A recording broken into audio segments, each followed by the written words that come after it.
So if you're just joining us, we've made our way down the east coast, and today we'll be arriving in Nara, then driving through to Himeji Castle, and backtracking a bit in order to drive over the world's longest suspension bridge to Awaji Island, which is the gateway to Shikoku.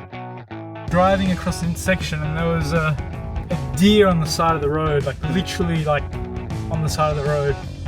So you gotta watch out. And there's signs oh, here's another deer. So wow, they really don't know what this guy wants to do.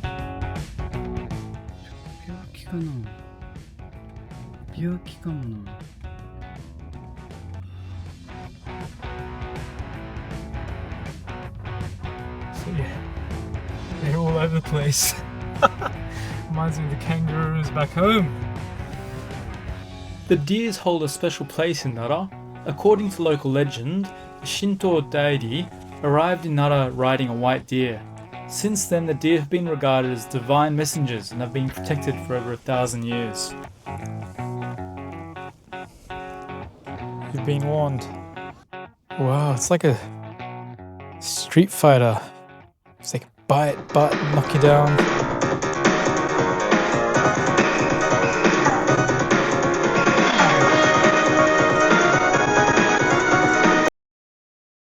So this is it, Todaiji.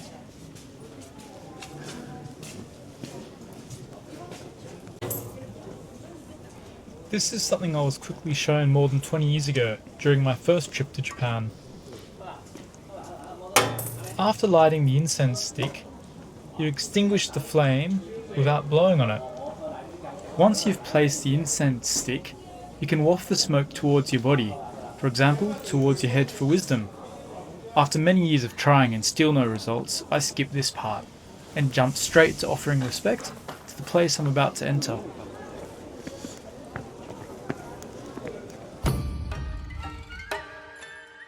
This giant Buddha, known as Todaiji, was built nearly 1,300 years ago by Emperor Shomu to bring peace to Japan after a period of disease and famine.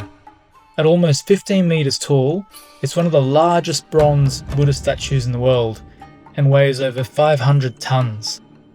The Great Buddha Hall, or Daibutsu-den, in which it is housed, was at the time the largest wooden building on earth. So here I think they've got a really great concept going on. They've got all these tiles here, and you can actually pay 2,000 yen, write your name on the back of a tile, and then they'll actually use that to replace the old tiles, which I think is a great concept. Just uphill from Todaiji is Nigatsudo, a hall that's been part of Todaiji for over 1,200 years. The stone lanterns lining the approach were donated by worshippers over the centuries, and every spring this hall hosts Omizutori, one of Japan's oldest Buddhist ceremonies, famous for its giant flaming torches. During the ceremony, monks carry enormous burning torches along the balcony of the hall, as you can see in this time-lapse here.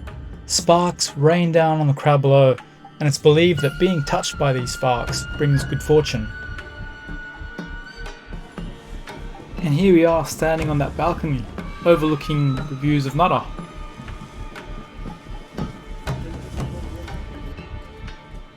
So we're going to write a prayer to wish ourselves a safe journey, safe trip. Yeah. Hey. Yeah.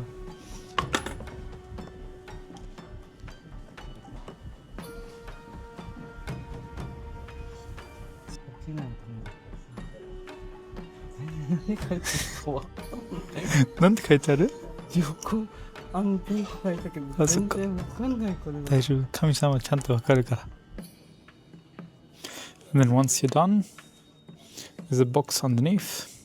You can see it here. And you place it in there, and then they will burn them as offerings.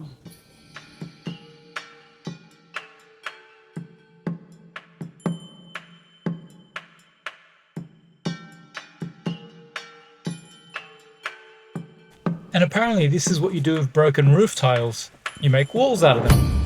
I was surprised to learn that more than 1,300 years ago, Nara was the capital of Japan, which explains why emperors poured enormous resources into building temples here. For comparison's sake, when the capital was established, London was a small Saxon town, Paris was a medieval settlement, and Kyoto didn't even exist.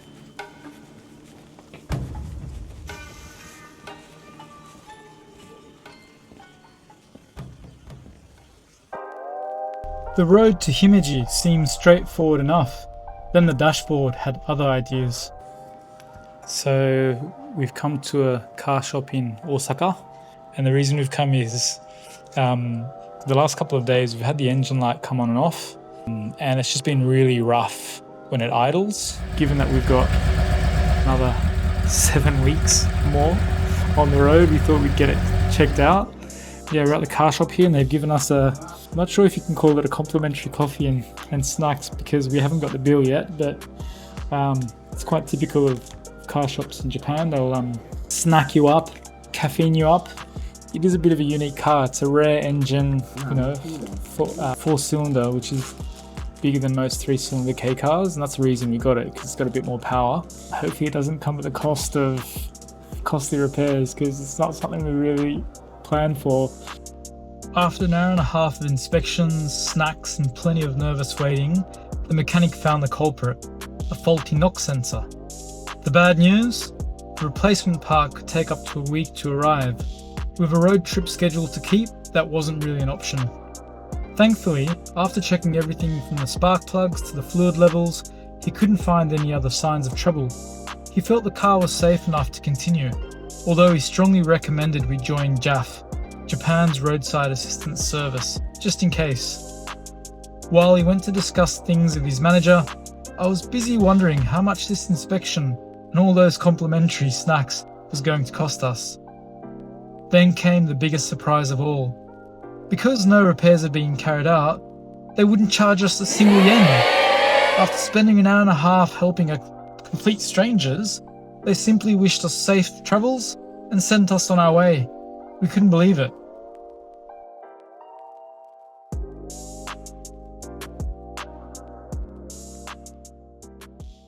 And the reason we joined this gym is it also has washing machines and dryers and karaoke to get our bag of clothes clean. So here you can see we've got our bag of clothes this is about a week's worth, and we're gonna get them clean.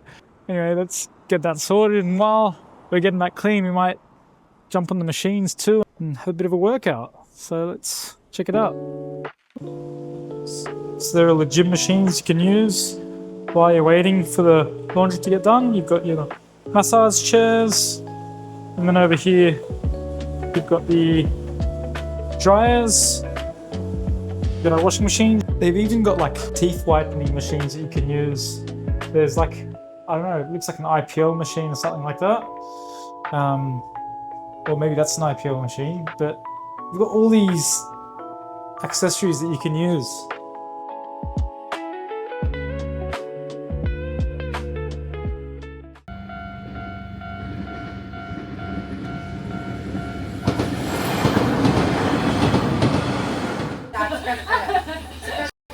In Osaka, you gotta have takoyaki and beer.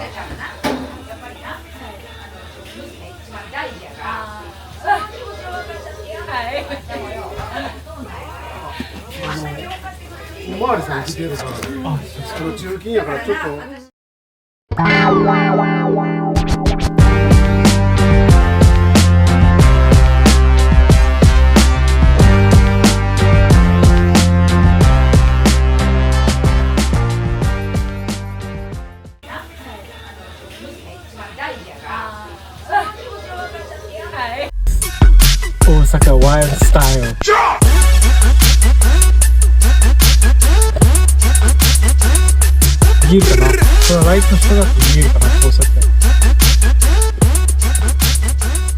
We found a real retro U. It's not an onsen because it's not water from a hot spring, from an underground spring. It's just normal water. Basically a public bath. And it's 250 yen. It's like $2.50 pretty much. We're going to check it out. Apparently it's super retro. Yeah. Everyone just parks in the street, which is rare in Japan.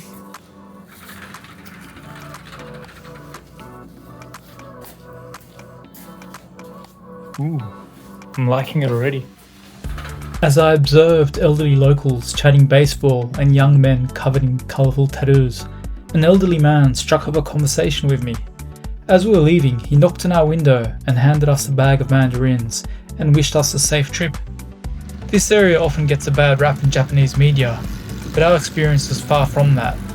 We found nothing but warmth and kindness.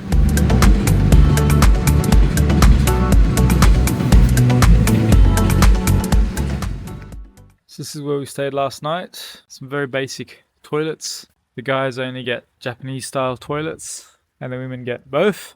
They get the choice. Look, it's really close to Osaka. Just 20 minutes from where we had our bath last night. And now we're off to Hyogo, I believe. So this is where we are now, sort of south of Osaka. And we want to go to Himeji Castle in Hyogo.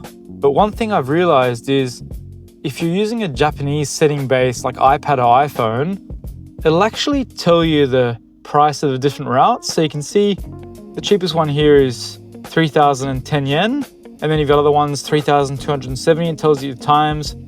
So on my Australian-based iPhone, which is all in English, it'll tell me the different routes, but it won't tell me the price differences.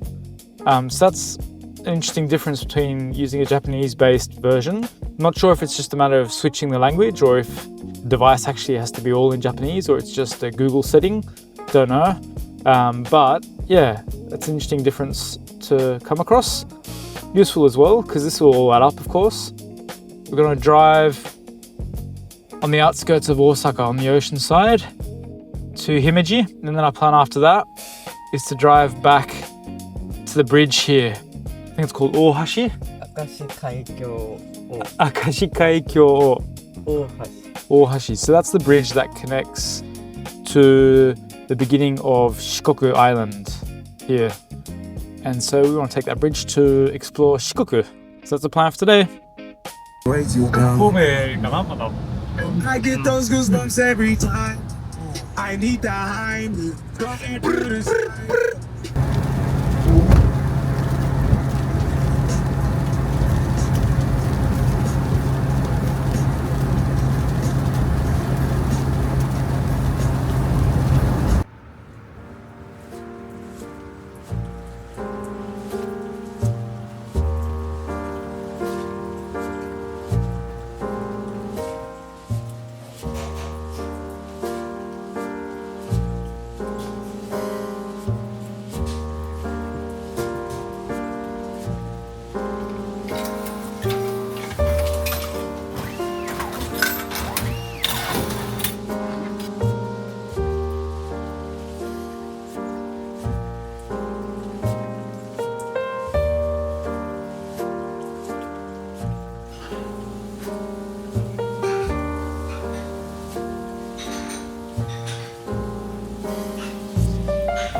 And here we are at Himeji Jo.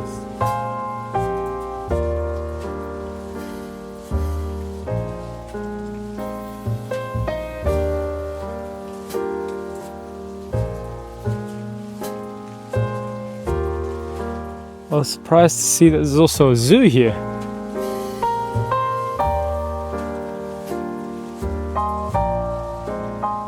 At first glance, Himeji Castle might look like just another Japanese castle, but there's a reason it's considered the country's finest. Most of Japan's great castles were destroyed by war, earthquakes, or fire, and later rebuilt. Himeji, however, is one of the few where you can still walk through buildings that have stood here for more than 400 years.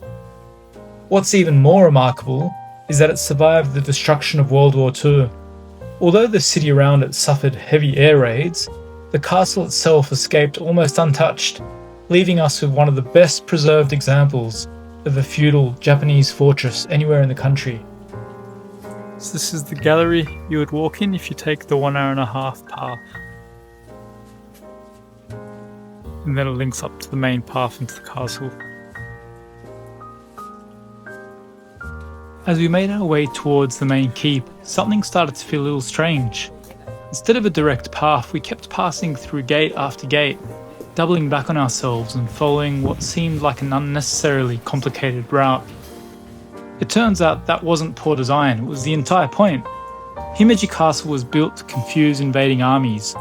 What appears to be a straightforward approach is actually a carefully designed maze, forcing attackers into narrow passageways, where they could be delayed, separated, and exposed to defenders above. So this is a scale model of the timber frames of Himeji's main keep.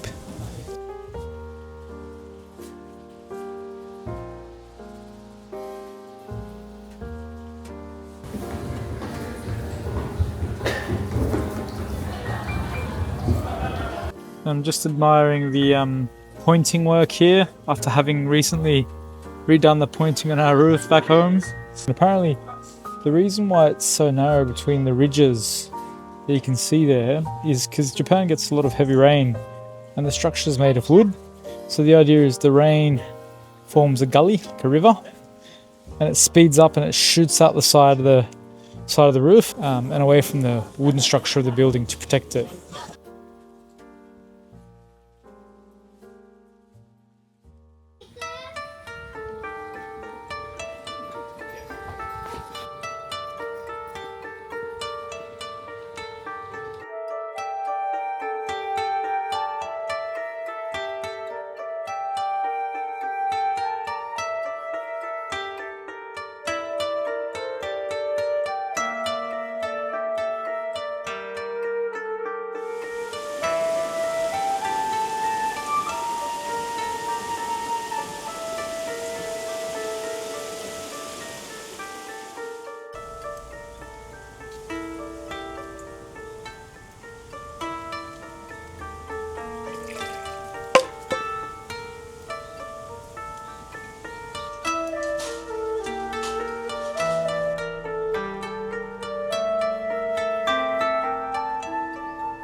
One interesting thing I noticed was these bamboo grates actually cover metal grates that are underneath. So they put bamboo covers just to maintain the aesthetic.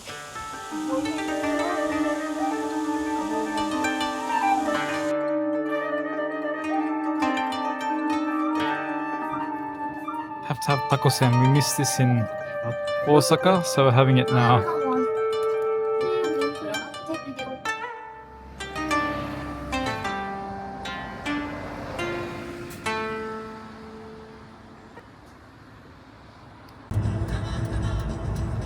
Here we come, Tokushima! Oh, it's actually first Awajima. Awajishima. Awajishima. That we crossed to first. Where we plan to stay the night. How much is it going to be? 309 yen. Bargain!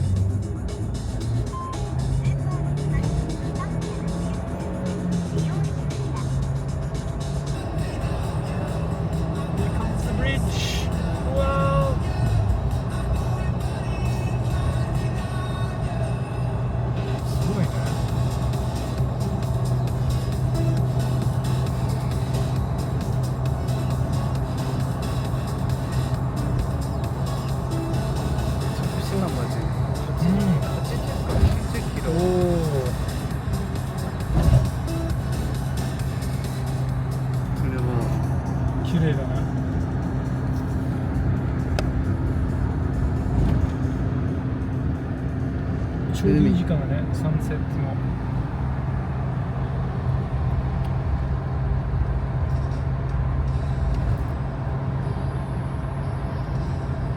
すげえ長っ。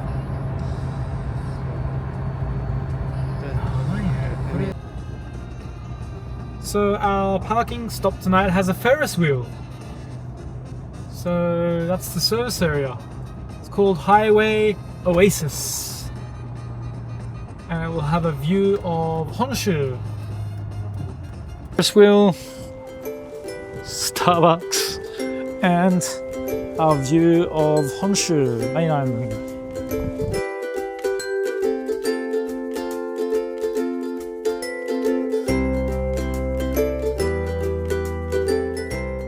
And apparently there's a dynamic lighting pattern for the bridge that follows this timing at night. So we'll check that out later. Yeah. And I found my spot again. Hot tea! Yay! So there's a lot of different food options here. Ramen, you've got a bakery, you've got a fancier restaurant. And if we would have known that there were this many restaurants at the service area, we wouldn't have bought our lunch boxes at the supermarket earlier. Because lately a lot of the service areas we've arrived at, or Michi no Eki, all the restaurants are closed pretty early, so we didn't want to chance it this time, so we got our lunch box. And we'll go inside and grab our dinner. With our view of a little reflection there, but you can see there's a bridge up over there. So yeah, it's a good vibe here. Most other service areas are pretty dead at this time. If you're coming through Osaka down through to Shikoku, and then to see the Naruto whirlpools, this could be a place to stay.